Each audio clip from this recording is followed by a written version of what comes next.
Morning students, कैसे हैं आप लोग। आज का हमारा टॉपिक है 9th क्लास के लिए विज्ञान में हमारे आसपास के पदार्थ, मैटर इन आवर सराउंडिंग्स। ठीक है, इस टॉपिक में यानी इस चैप्टर में हम हमारे आसपास के पदार्थ होते हैं उनके बारे में जानेंगे और उनकी अवस्थाएं, वो हमें कैसे किस अवस्था में मिलते हैं। ठीक है, हमारा पहला टॉपिक है पदार्थ। पदार्थ क्या होते हैं? पदार्थ वह वस्तु है जो स्थान घेरता है, जिसमें द्रव्यमान तथा भार होता है, जो परिवर्तन का विरोध करता है। ठीक है, अब मैं एग्जाम्पल के लिए एक मेज़ ले लेती हूँ, लकड़ी की मेज़। ठीक है, लकड़ी की मेज़ को आप किसी एक जगह पर रख दीजिए, वो क्या बन जाएगा? उसका स्थान बन जाएगा। ठीक है, उसके बाद लकड़ी की जो मेज़ होती है उसमें भार भी होता है। ठीक है, और वो अगर आप उस मेज़ को एक जगह से दूसरी जगह ले जाएंगे तो आपको परिवर्तन का विरोध करेगा। और यही क्या चीज़ होती है? यही हमारे पदार्थ के गुण होते हैं। ठीक है, पदार्थ का अनुभव ज्ञानेंद्रियों द्वारा किया जा सकता है। पदार्थ जो होते हैं उनका अनुभव यानी उनका पता हम अपनी ज्ञानेंद्रियों द्वारा भी लगा सकते हैं। ज्ञानेंद्रियाँ क्या होती हैं? ज्ञानेंद्रियाँ हमारे सेंस ऑफ ऑर्गन होते हैं। सेंस ऑफ ऑर्गन हमारे क्या होते हैं? जैसे हमारी आँखें, कान, नाक, हमारी त्वचा और हमारी जीभ, ये क्या होते हैं? हमारे सेंस ऑफ ऑर्गन्स होते हैं। इनके द्वारा भी हम पदार्थ का अनुभव या उनका पता कर सकते हैं। ठीक है, जैसे मेज को, जैसे फॉर एग्जांपल में ले लिया हमने मेज को हम अपनी आंखों से देख के पता लगा सकते हैं कि ये एक पदार्थ है, एक वस्तु है।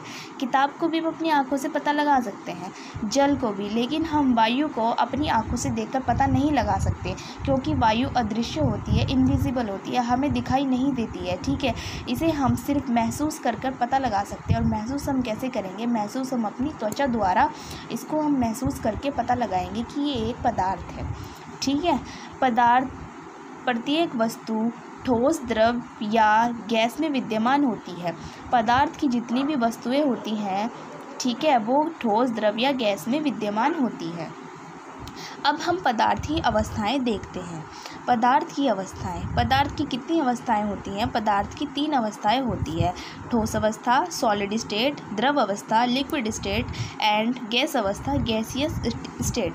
ठीक है, अब हम अपनी पहली अवस्था को पढ़ते हैं। ठीक है, हम अपनी पहली अवस्था के बारे में जानते हैं। ठोस अवस्था यानी सॉलिड स्टेट, पदार्थ की वह भौतिक अवस्था जिसमें आकार तथा आयतन दोनों निश्चित होता है, ठोस अवस्था कहलाती है।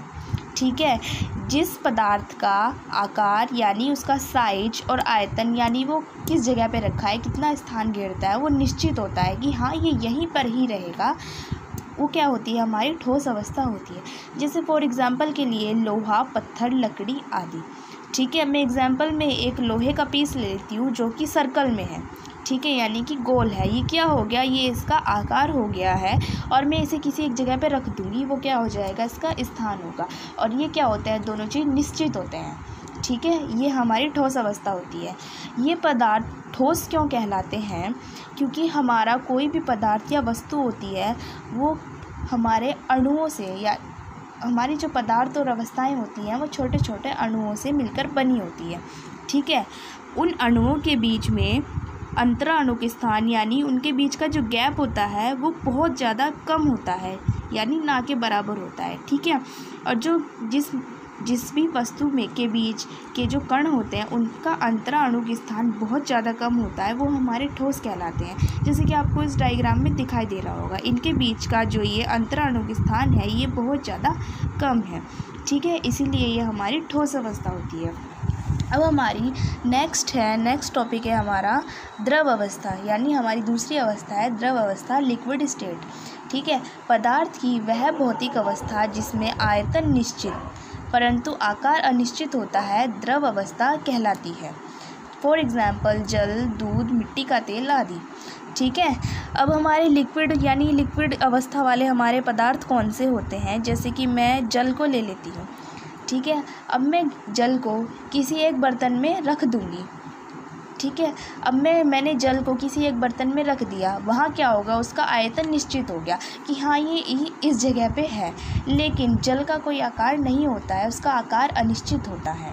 ठीक है, जल का कोई आकार नहीं होगा, हम उसको जिस बर्तन में रखेंगे वो फैल जाएगा, यानी वो किसी आकार का नहीं होगा। अगर आप उसको ग्लास में रखेंगे तो वो ग्लास की शेप में आ जाएगा। अगर आप उसको किसी भिगोने में रखेंगे तो वो भिगोने की शेप में आ जाएगा, मतलब उसी के अंदर वो चला जाएगा। ठीक है, तो ये हमारा गुण होता है जो द्रव अवस्था कहलाती है।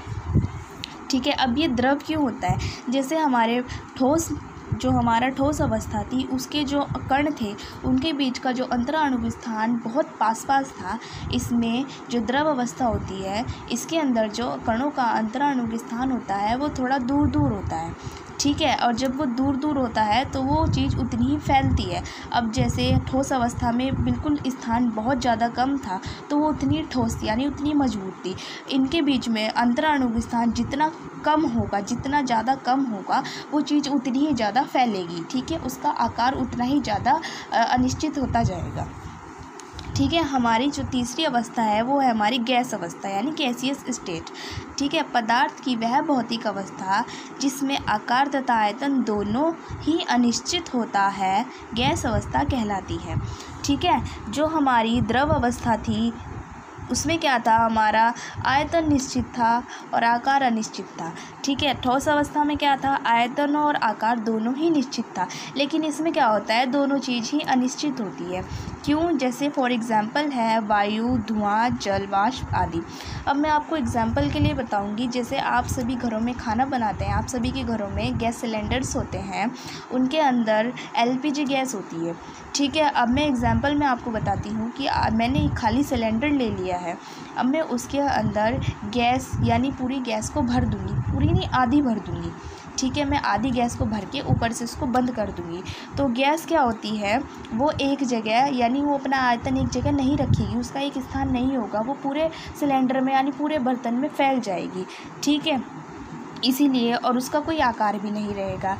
तो ये हमारे गैस अवस्था का गुण होता है कि उसमें आकार और आयतन दोनों ही अनिश्चित होता है। ठीक है, अब ये क्यों अनिश्चित होता है? क्योंकि जैसे हमने पहले भी देखा है, जो हमारे कण होते हैं उनका अंतराणु स्थान गैसीय अवस्था में बहुत ही ज़्यादा दूर होता है, बहुत ही ज़्यादा दूर। इनके बीच में बहुत ज़्यादा अंतराणु के स्थान होने के कारण ये चीज़ बहुत ज़्यादा फैलती है।